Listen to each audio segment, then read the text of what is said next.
Hi, today's tutorial is about joint play assessment, and more specifically, how can we assess when a joint is stiff versus normal versus hypermobile. And to help me and you out, I have in front of me 3 spike balls. One is normally inflated and ready to play, and one has a little too much air in it, so it's a little stiff, so it's going to be considered the hypomobile joint. And on your right hand side, on my left hand side, we have an hypermobile joint, which has less air in the spike ball, so it makes it a little soft. So to better visualize this, I have a little diagram right here.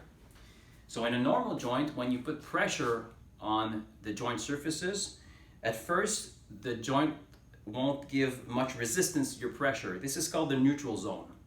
Afterwards, when you've passed that neutral zone, resistance will build up quite fast up until you reach the physiological limit of that joint.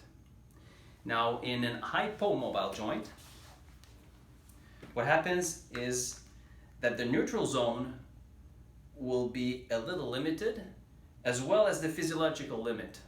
So meaning that the resistance builds up a little bit too fast, and the treatment for that will be to mobilize the joint, so put pressure on it up until it gets back to normal.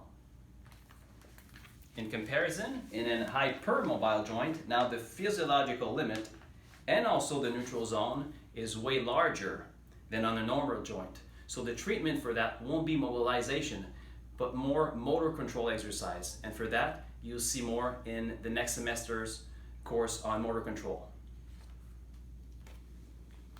So when we put pressure on first the normal joint, to summarize this, at first you'll feel that there's not much resistance to your pressure. And afterwards, as you put more pressure onto the ball or a joint, you'll feel that the resistance will build up until you reach the final resistance. In a stiff joint,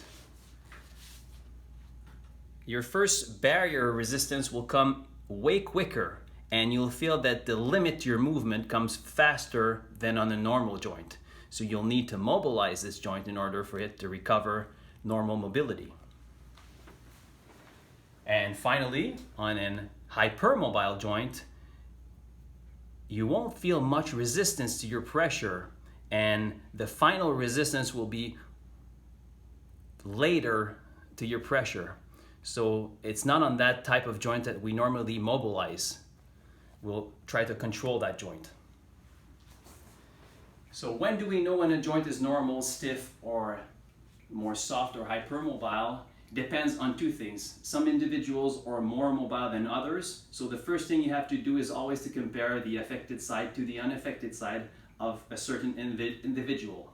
And secondly, there are some joints that are generally more mobile than others. For instance, the shoulder and hips, like you've seen before, are considered mobile joint.